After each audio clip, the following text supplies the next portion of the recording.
My boy Gary, Nice to meet you, welcome. man. So bro, before we start, just give us a short intro. My name is Gary Ekmekjian.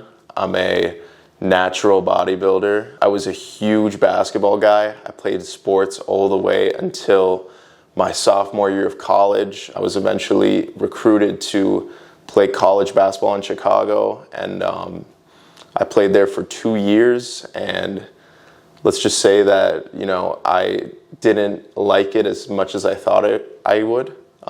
It's like a full-time job at the end of the day, being a college athlete, and there's so much time and commitment that goes into it. So my sophomore year, I was like, I'm done. I just decided to, life's too short to not really be doing what you want to be doing with your life. So I just thought, you know what, I'm going to start trying to pursue a natural bodybuilding career and just see where it goes. And I've met so many amazing people from it, like yourself included. Thank you. So yeah, that's a little bit of my story. Tomorrow is never guaranteed for any of us. So why am I gonna spend the rest of my time doing something that I'm not necessarily gaining happiness from when, tomorrow isn't guaranteed? So that was like kind of like a turning point in my life where it's like, I need to start doing what I love to do, and I love to go to the gym, and I love to inspire other people and help other people become the best versions of themselves. So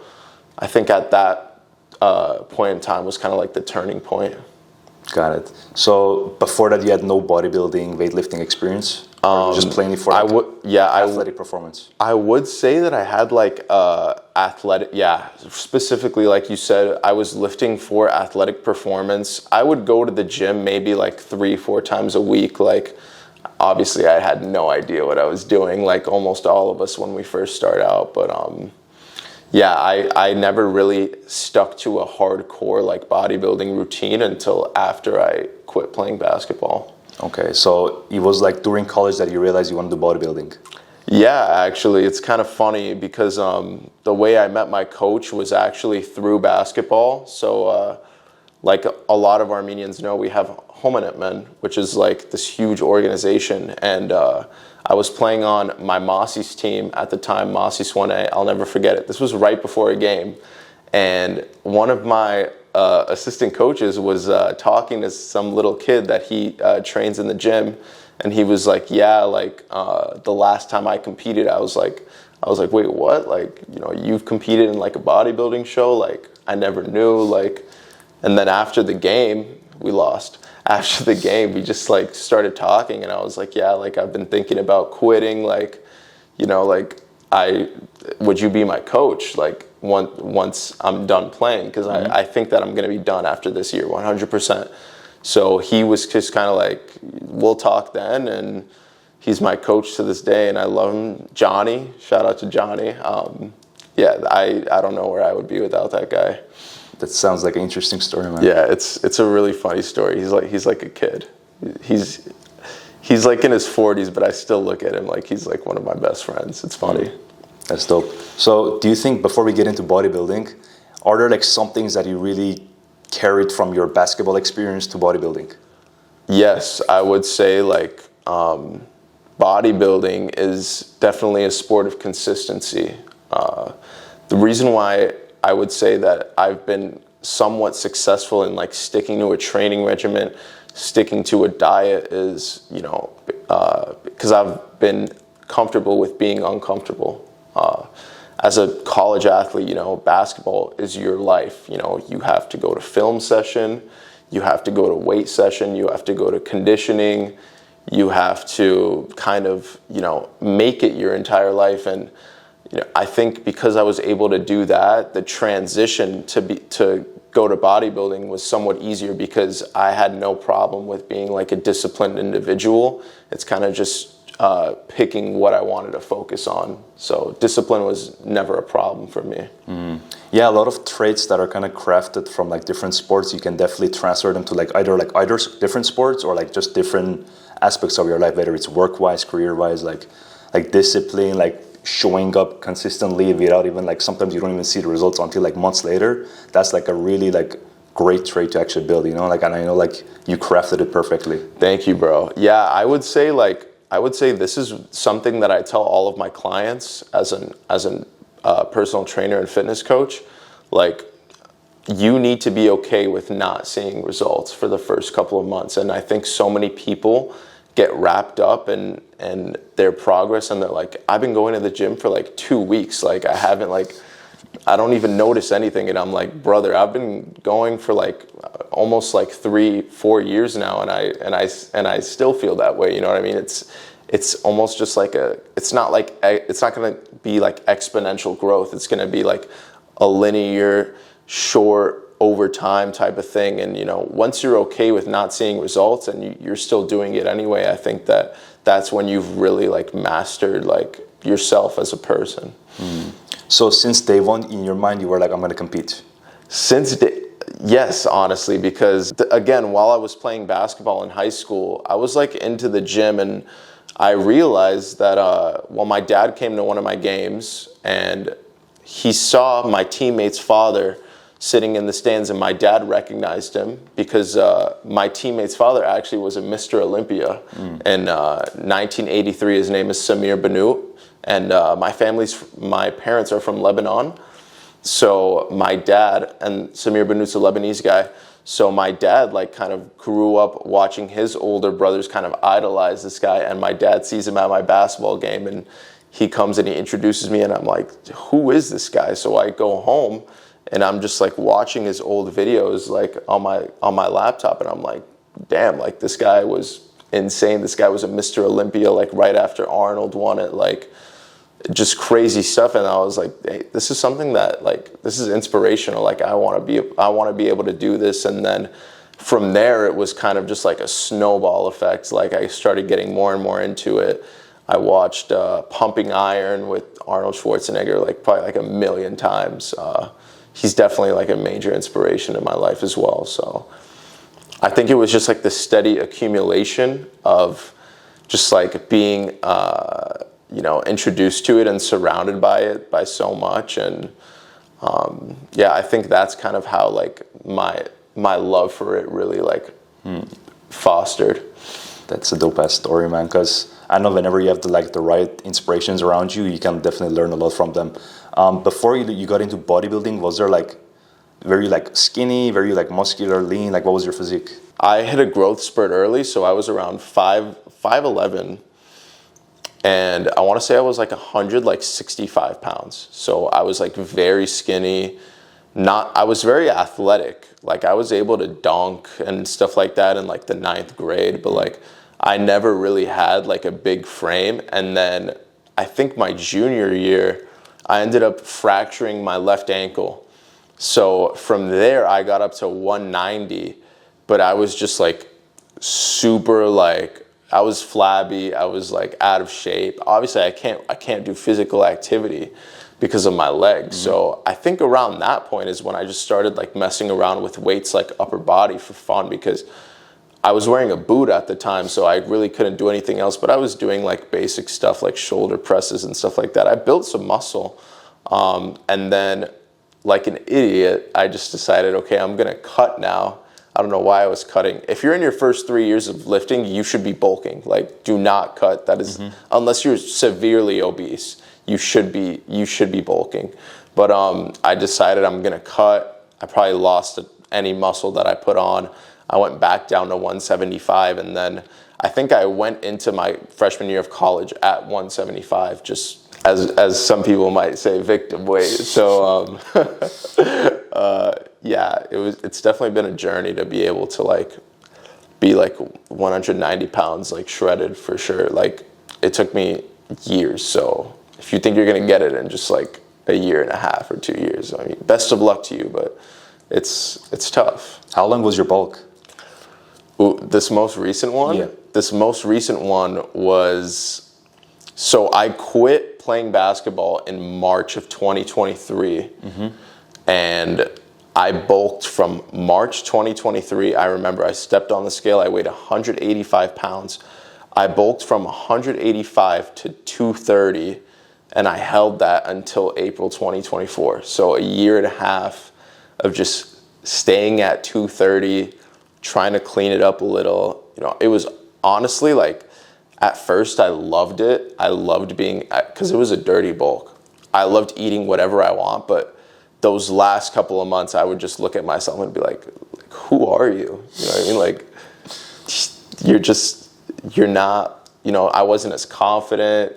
I wasn't, you know, I just didn't like look as good. My face got fatter. So it was just like, I don't know. It was like I had to deal with it at the time, but I know that if I didn't do that, like instead of being 190 shredded, I'd probably be back to like 175. You know what I mean? I put on a decent amount of muscle. So, you know, I don't regret it at all. It's just coming down from that was definitely like one of the biggest like mental challenges I had to overcome. So yeah, I think a lot of people ignore the bulking part because it's like important to like build like good amount of muscle in the first couple of years. Because I used to be like heavy, like I was like 230, 240, like fat in high school, and then like junior year I decided to like cut down, go to like 175 victim weight, no muscle, like skinny fat. Yeah. And then like until like COVID, I was like kind of slowly gaining weight, and then when COVID came, I lost all the muscle, and then slowly started training again. You know. Yeah, I think everyone needs to go through that, like kind of like, you know, everyone like needs to mess up. I feel like when it comes to like their fitness transformation, because like the more amount of times you mess up, the more amount of times you learn your body, and you actually learn like, okay, like I can, you know, eat this amount of food without gaining weight, or like what's my maintenance, like what's a healthy balance for me. So I think that it's important to mess up, because, you know, you would rather mess up when you're younger than mess up when you're like in your 20s and 30s, and, you know, you don't really have that much, you're losing that amount of time where like, you're like, okay, I can put on significant amount of size right now. So yeah. You said like you kind of lost your confidence, like you feel like if you bulk, like you kind of get less attractive to girls, right? For sure, yeah. For sure. Well, I don't know. I don't know what girls want these days, because everyone's talking about like fit bod or like dad bod, and you know, you see so many girls saying like dad bod, but like the dad bod that girls are thinking about is still a guy that goes to the gym like 3 to 5 times a week at least. He just eats whatever he wants, and he pounds beers on the weekends with his buddies. But yeah, I would say that when I was bulking, I mean, it wasn't that noticeable, but I would say like I get more female attention now that I am at a lower body fat percentage than I did when I was at a higher one. I kind of had to put in a little bit more effort to be like noticed, whether it was like through humor or, you know, through like I had to go out more, like whatever, you know what I mean? Yeah, just I like you got to kind of put yourself out there. It's kind of like the funny guy, you know, the guy who's got to be funny in order to get something done. But yeah, I don't know. I've heard mixed reviews, man. I've heard like some guys like, oh, like I was getting more attention, I was bulking, I was like huge, but it wasn't like that they're like completely fat. They had like muscle, but I don't know. I've heard different reviews. Like some friends said like the attention is different when you're shredded. So yeah, it's funny because I have a girlfriend now, and when I first got with my girlfriend, that's when I weighed 230 pounds. It was like. It was that's when I first weighed 230 pounds, and she still says to me now, she's like, I liked when you were a little bigger, and I'm like really, like, are you sure? Like I know she genuinely means it, but like in my head I'm like, how could you prefer that like over what you have now? You know what I mean? And it's just, I don't know. I guess it's just a preference, honestly. How much has your strength has been affected like since cutting? I would say that I was never really the type of guy that lifted for strength. 1 rep max is like 1 to 3 rep sets. Like were just like never who I was. I always like tried my best to focus on like my form and how efficient my lifts were, my intensity.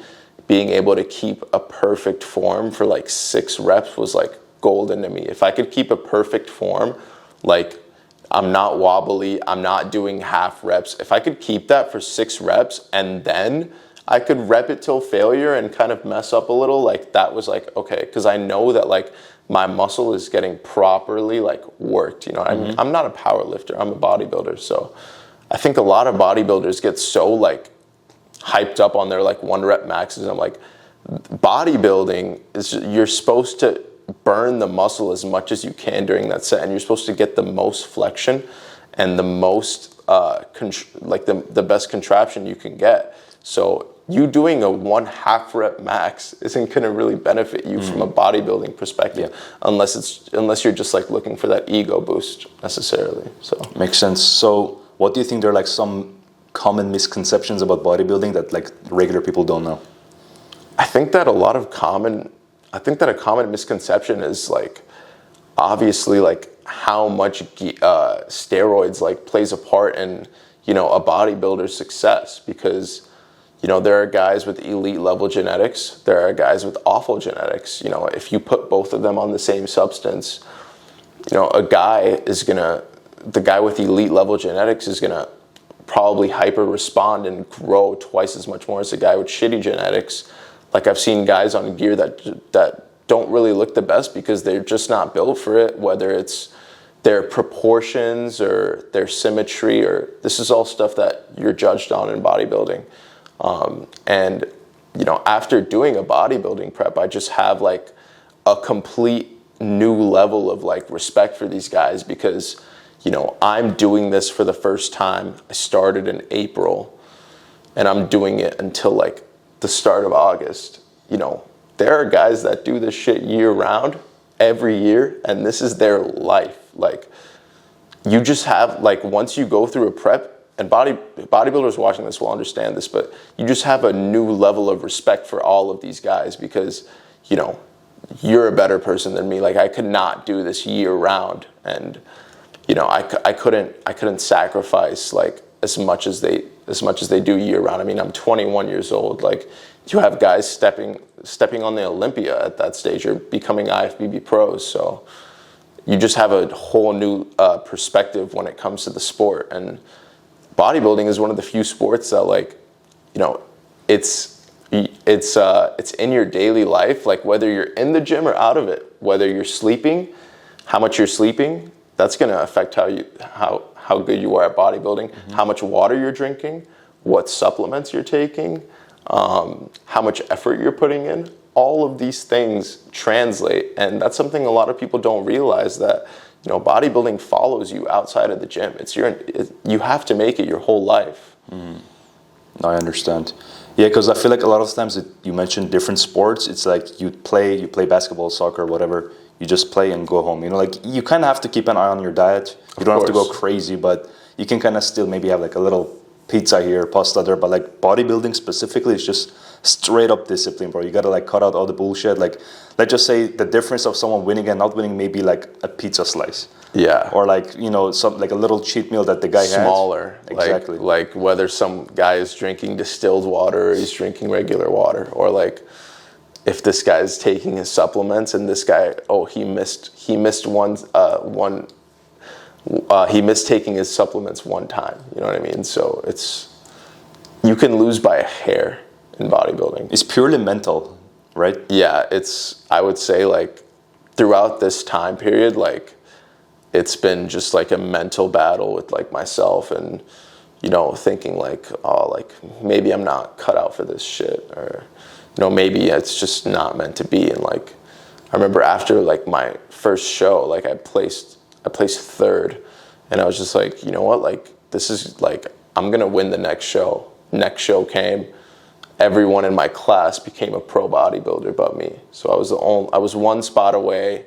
Well, I had like a couple guys in my class. I was one spot away from becoming a natural pro bodybuilder, and that just like stung, because, you know, you see these guys next to you getting their medals put on, you know, getting their pro cards handed to them, and you've put in so much work to get to that point. And I was just like, you know what, like, I'm just gonna leave everything I have out there, because I knew I could get leaner. So these past weeks, I think I've been running like 7 miles a day just to drop that fat. And I would leave my house at like 10 p.m. My parents would be calling me like, "Where are you?" And I'm just like, I'm like, "Mom, running. Like, I need to lose this fat." But yeah, it's been tough. Like, definitely like put myself through a lot of stuff to hopefully accomplish my goal. And you know what? Like, even if that doesn't happen, like, you know, I am fully content with myself knowing that, you know, I put my best foot forward and I did everything I possibly could. Like I was doing like 3 cardio sessions a day. I was doing like an hour of Stairmaster on like a level 10 intensity, going home, going back to the gym, after the gym going and swimming in the pool for an hour, and then after the pool going home and running 8 miles around my neighborhood at like midnight. So I know I did everything I could. So I'm excited to see. The pro card is on the way. Hopefully. It's going to be a continuous journey. If not this year, then, you know, back to the drawing board, as a lot of people say, back to the drawing board. And I'll come after it next summer if that doesn't happen. But you know, right now I'm just focused on my competition on Sunday, and you know, that's kind of I don't want to be thinking of external scenarios until that is over. So how's the prep and the diet work, the training and stuff before the shows? So me and my coach, we wanted to grow myself into this show a little bit. So we started off with like 10 ounces of protein, and then we moved with 10 ounces of carbs. So slowly I saw it decreasing to 8 ounces of protein, 8 ounces of carbs, or 6 ounces of protein, 6 ounces of carbs. And then the lowest we got was 5, 0 carbs. So like I was eating like tomato, asparagus, like just stuff that would like boost my metabolism. But yeah, these last couple of weeks have just been like mostly 0 carbs, or if anything, I get like 30 grams of carbs in the morning with like an oatmeal. And that oatmeal, I would be like licking the bowl because I'm just so hungry. Every single gram. Every single gram. And I'm allowed to put like cinnamon in it. So it's like heaven. I'm like a dog, like wagging my tail for this oatmeal right now. So it's definitely funny because like I never like imagined myself like actually like pursuing something like this and like making content out of it too. It's just like, I never saw that for myself when I was younger. I was like, oh shit, I'm gonna go to the fucking NBA. I'm gonna be a fucking baller and all this shit. And then kind of like reality hits you and you're kind of just like, you know, what do you want? You know what I mean? Like, cause as a basketball player, like, I feel like once you are that, so many people have this like, this external kind of like expectation of who you're meant to be as a person. Like you have this label on you, like, oh, that's so-and-so, the basketball player, like, and to me, it's kind of just like, you know what, like, that's not everything about me. That doesn't tell my full story of who I am as a person. You know what I mean? It's kind of like, and that's what I wanted to change. I wanted to change that, like, that external perspective on me as, you know, just a basketball player. So. Yeah, because like nowadays you do bodybuilding, you make content, you know, you said you do sales, like a bunch of other stuff. Like I feel like a lot of people have different sides to them, but as you said, like sometimes we just get boxed in this like, oh, this guy is just, he does only this, you know? Yeah, for sure. And like I would say like I would say that you can do anything you want to do, and I would say don't let other people's perspectives like affect what you want to do, because for the longest time with posting content, like I always thought like, oh my God, like what are my classmates going to think of me, or like, you know, what are the people around me going to think of me? What are my parents, what are my cousins going to think? Like I'm posting controversial shit. Like, you know what? Like, it doesn't matter. Like, it really doesn't matter. And once once you get out of that mindset where, you know what, I'm going to post this because I enjoy doing this, and having a strong message behind it as to why you're doing it and a strong belief, I would say that is like the turning point with, you know, doing what you want to do without caring what other people think of you. Nah, bro, I fully relate. I've been getting cooked for like years from the content I've been posting, because I used to make like soccer content, and then now I made like kind of personal development stuff like that. And it's like all the time, like family especially, they're always roasty for your videos. I'm like, you know what, it's okay. I'm gonna keep it calm, you know, like. But I feel like at the end of the day, as long as you're staying authentic, you're doing what you want, you're happy. Like that's the most important thing. Especially like, I see all these like young kids in school that want to make content, but like they're afraid of what their classmates are going to think. You're not even going to be friends with those people in like 2 to 3 years. Like, why are you going to wait 2 to 3 years to start doing like what you want to do and start putting out what you want to put out, because you're afraid of some person's opinion who's not even going to be your friend, let alone you're not even going to talk to in the next year and a half. You know what I mean? So yeah, I got flamed. I don't give a shit though. Like, you compare like my progress to some of those people who made fun of me. Like I can bet on myself and say, you know what, I probably progressed more as a person than you because I wasn't afraid to put myself out there. Yeah, that's respect, man. Like I actually like your videos. You got like a good vibe to your videos. It's like really like kind of cinematic, like a movie vibe. You know what I mean? Yeah. I think the reason behind that is, thank you, I appreciate that. I think the reason behind that is because before, like in high school, I was actually a really big movie fan. I remember like I was like a big fan of like whether that be like action movies or like crime movies. I loved the movie Fight Club and Brad Pitt in that movie. And he was just like, that's actually why I started cutting the first time. I just saw that he was like diced and I was like, oh shit, like I want to look like that. Obviously he's like 165 pounds and that he's like, like by today's standards, like he's small, but like back then to me, it was like, oh shit, like I want to look like that. My dad has a couple classic cars. So whenever I have the chance, you know, I take him out, I pick up one of my friends, we go to Gold's Venice, like, you know, you're just at the beach in the classic. We're filming, we're making videos, like old school type vibe. And, you know, that's honestly like my happy place. Like you could ask me to do anything today and that would be it. Yeah, combining it with like a bodybuilding vibe, I feel like it's like a good combo, you know? Thank you, bro. Thank you. Yeah, it's a lot of fun. Who are like some of your bodybuilding like inspirations? I would say when I first started, it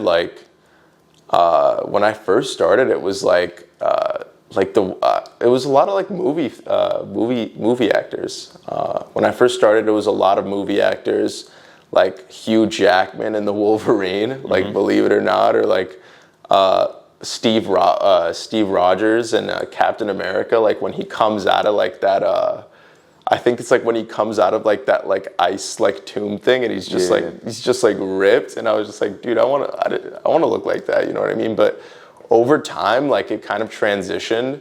I would say Arnold is a huge one. I would say my friend's dad, Samir Banu, that guy was just unbelievable.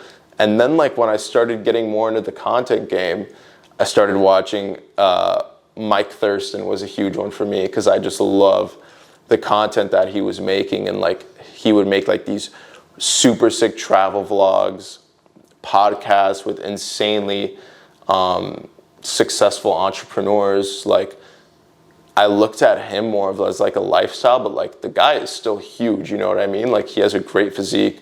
Like even like I used to watch David Lade like all the time, and I kind of grew out of that phase because like I kind of realized like he's kind of just like small, or like he's like I could never look like that because his waist is just like I think he has like a size 28 waist, and it's just like, all right, I can't be idolizing this. Like I'm just like it's just not like realistic, you know what I mean? So yeah, I've definitely like watched a lot of YouTubers now. I love the Trent twins right now. Like I think they're so funny. I literally not like looking up to their physiques, but just like kind of like their story and how they like made it was super inspirational to me. Like I think they started off like in a foster home, so just like yeah, I love their content. I think they're hilarious. So yeah, they got like some crazy energy, bro. Yeah, it's so funny. It's so funny. I watch them all the time, like when I'm doing Stairmaster, and I'm like, you know what, like I'm okay with this right now. Like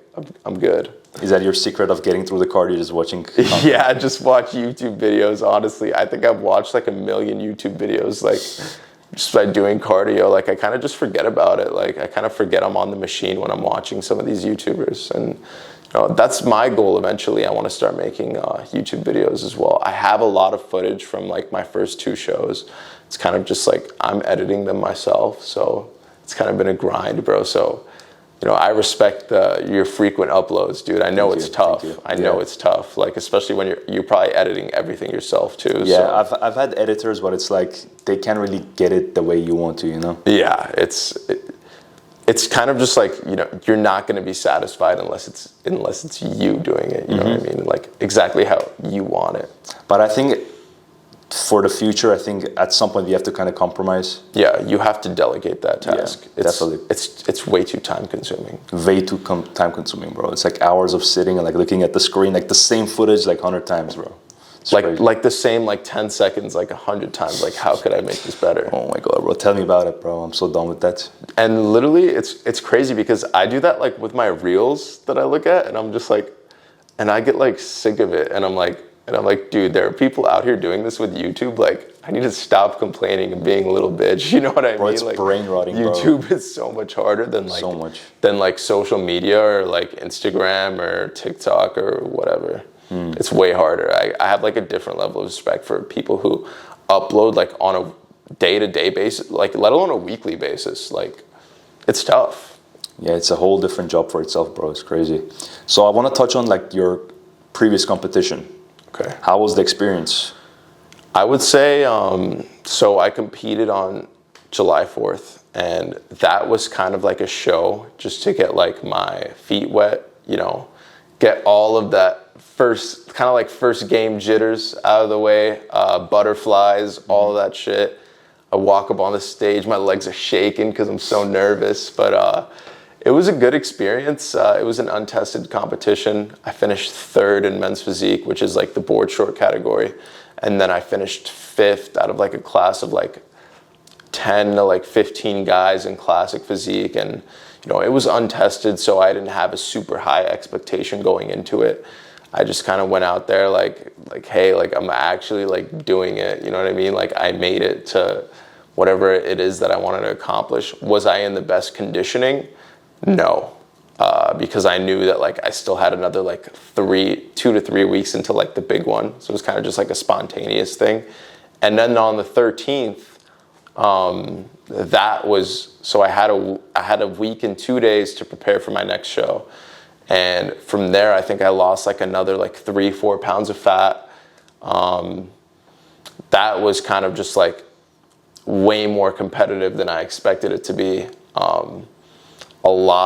This was a fully natural competition, and some of these guys, man, you would swear they're not natural. Like, it was just ridiculous how much muscle maturity these guys had. And, you know, I actually made a lot of friends, and when I talked to these people, like, they were like, yeah, like, I'm 25, like, this is like my 4th or 5th time competing, like, I'm 24, this is my 2nd time competing, like, so it kind of just made me realize, like, damn, like, I thought I came a long way, but, you know, like, if you really want to go after something, like, and I'm talking about guys who got their pro card, you know, this is something that you got to dedicate yourself, and obviously it's slower as a natural, so it could take you years before you actually like win something. So just like knowing that kind of just like put a different perspective in my head, because like I'm going and think like, oh, if I finish like 3rd in the non-tested, like I'm gonna wipe the natty show, you know what I mean? But no, it's actually very competitive, and it was very eye-opening, and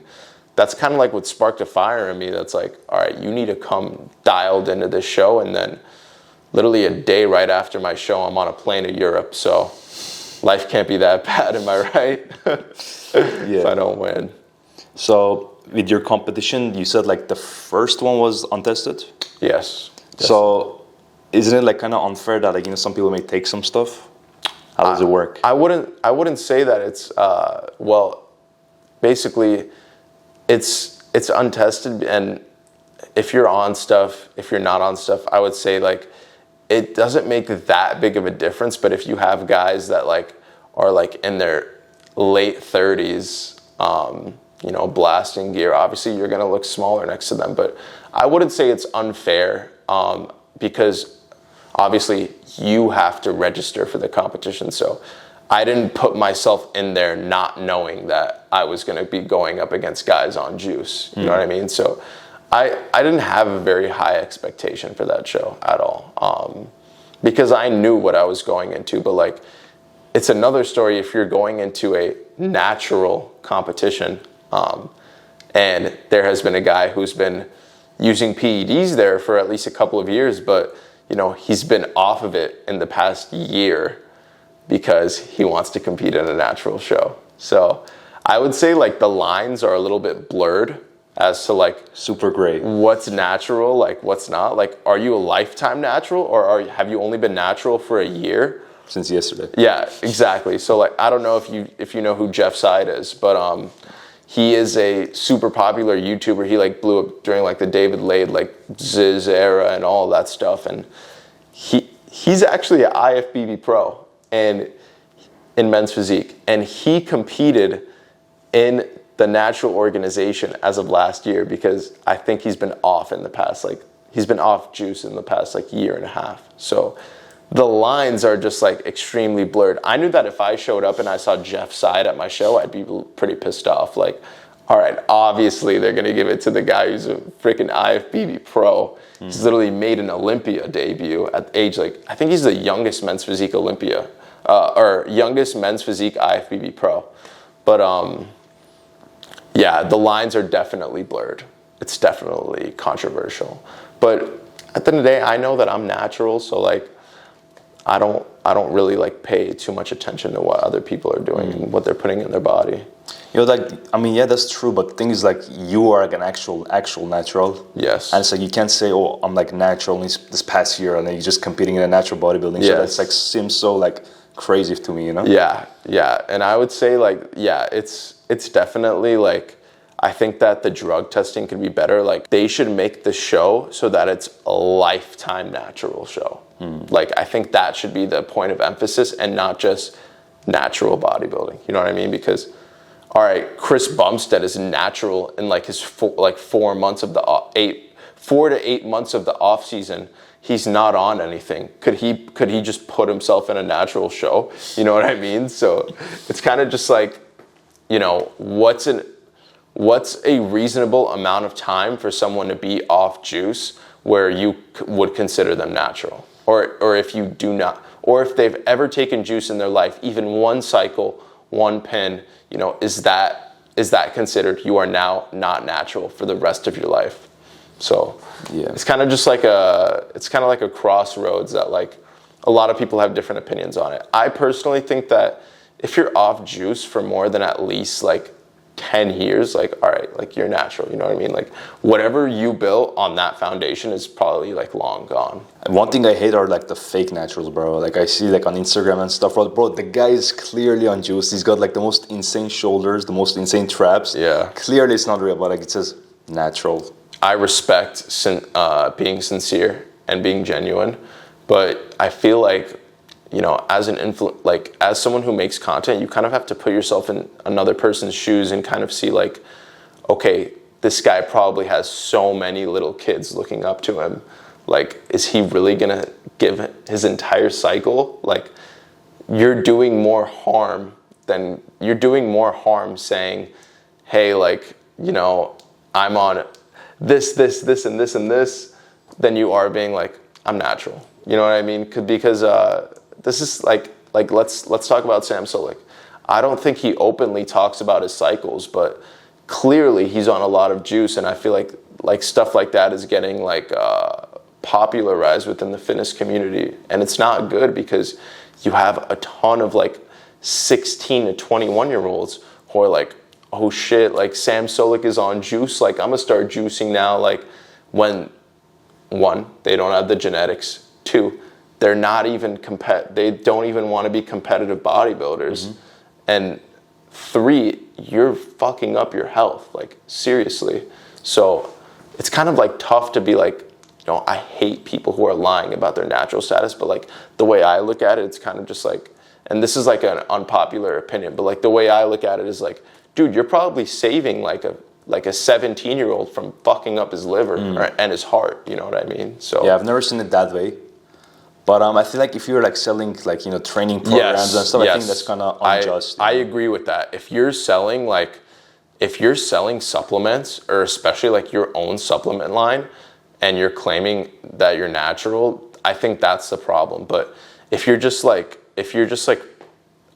inspiring people and kind of like if you're selling programs and stuff like that, I think it's a little more.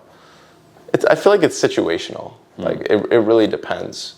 If you're using your natural status, like oh, this is the best way to get shredded naturally in like 30 days, yeah, that's definitely a problem. But if she's saying like, hey, like, I'm just taking on people to try and help them build muscle, like not specifying naturally, or like if you're not using it as like a selling point, I would say makes sense. That's tolerable. Yeah, because I feel like nowadays content is like a double-edged sword. You can take it like in different routes. What are some of your goals with your content? Like, what are you trying to do besides growing your brand? It's crazy because like I never really like talked about my ethnicity like on my Instagram, but as I see the Armenian community just like growing more and more, I kind of just see like this huge like group of young men that want to better themselves and are pushing each other to be better, and that's honestly like super inspirational, and I'm proud to be a part of that community. As you can see, I'm repping Uja. Shout out to Anthony, but literally it's really inspirational, and I think that what we should try to do is try to build as strong and as like a tight-knit community as possible, because I see so much potential in all of us and what we're doing and what we're able to produce like when we're all working together. And I think that a big major goal of mine would be like, all right, what if all of us like host our own event, or like what if we get our own venue and we host an event or something like that. I think that would be sick, super cool. Like I think we definitely like have the resources for that, and I also just want to be able to inspire other people. I've been getting into comedy a little bit, making comedic skits, because I feel like those a lot of people just relate to those, and I'm able to kind of like get some more attention on the Armenians out there. So that's what I've been up to in the meantime. But the biggest goal for me with content creation is definitely YouTube.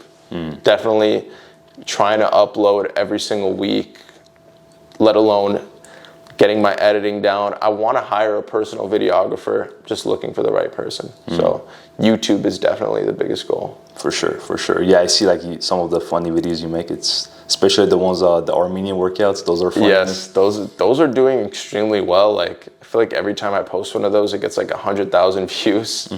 So it's just like ridiculous, honestly. Bro, sharing is like a crazy growth tool, bro. Like, yeah, people share. Yeah, I like some of my videos like have as many shares as they do likes, and I'm just like, this is insane. Like I don't know, IG algo is just weird. The algorithm is just interesting. I think that's what Instagram is trying to do. I remember the CEO was saying that they're kind of trying to grow people's accounts by kind of sharing and DMing and stuff.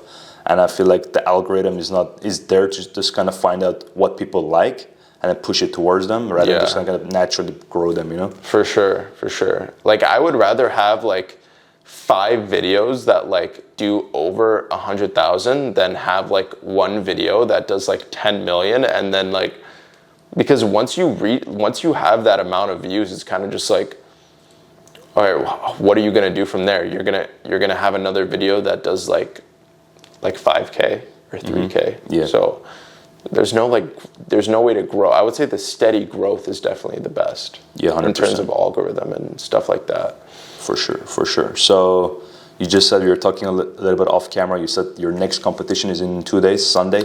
Yes, it's on Sunday. Yeah, so that one is like the legit serious one. That's the one that like I would say like all of my work and like I would say that like that's what it's led up to. This is my last show of the summer, so this is like my last chance to get my natural pro card. And yeah, that's kind of like the super serious one that like I looked at the calendar in April and I was like, I think this show is the show where it's all going to come together. So after that, what are some goals with your content, with the competition, stuff like that? So after that, depending on if I do become a natural pro or not, if I do become a natural pro, I would say that the goal with that would be to kind of use it within my advertisements in order to market my personal brand more, whether that be social media, my personal website, or with my online coaching business. And then if not, then back to the drawing board, my coach wants me to do another serious bulk, but I don't know if I want to sacrifice the way I look for right now. So maybe like a steady progression over like the next 2 years, and then come back to competing. Kind of just give myself a ton of time to really grow, and then come back to it. But it's definitely a goal of mine, and I know that I'm just not going to stop until that's accomplished. So no matter how long it takes, no matter how many hours, all that work, you know, I just know that it'll be worth it. So yeah, that's just a goal of mine that's going to be there until I accomplish it, and it's not going to go away. So no stopping anytime soon? No, absolutely not. And, you know, I feel like that's a big problem that a lot of young men have, is they make promises to themselves that they're not able to keep. Whether that's, you know, I'm going to get in shape, I'm going to do better in school, or I'm going to make $5,000 a month.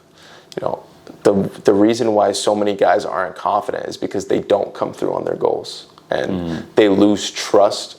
You know, when you say you're going to do something and you don't do it, you ultimately lose trust in yourself and in your ability, and that just can create like a domino effect on your life. So if you want to start making a change, you need to come through on the things that you've promised to yourself and show yourself you are capable of doing these things, and then that in turn snowballs into other areas of your life as well. It's bars right there, man. I fully agree, man, 100%. To wrap it up, I want you to give me like a quote that you live by. Something that every time shit hits the fan, you're like, you know what? I remember this. I'm gonna keep going. Believe you can, and you're already halfway there. I would say that one is a really big one. Like, I see a lot of people kind of like going through the motions with their life. Like, whether you're on autopilot mode, or like, you know, you're going to work for like 9 hours a day, and you come home and you're just on your phone, or you're not really like doing anything. Like, you don't believe in what you're doing. I mean, the second I started my bodybuilding / like content journey, I believed in 100% what I was doing and what I was going to accomplish. I never once like thought to myself like, hey, maybe you're not cut out for this, or maybe like it's just not meant to be. Like, believing you can achieve something already puts you ahead of so many other people, because a lot of people nowadays just have a victim mentality. They're just like, you know, because of my circumstances, I'm not able to accomplish da-da-da. Or because, you know, I went through a traumatic event, I'm not able to do something. That's just straight bullshit. Like, you need to believe that you're able to do something in order to actually do it. The greatest people in history never once thought, you know, maybe I can't do this. Even when it looked like there's no way in hell that they could, that's when they believed. So just believing in yourself, I would say, is like a huge one.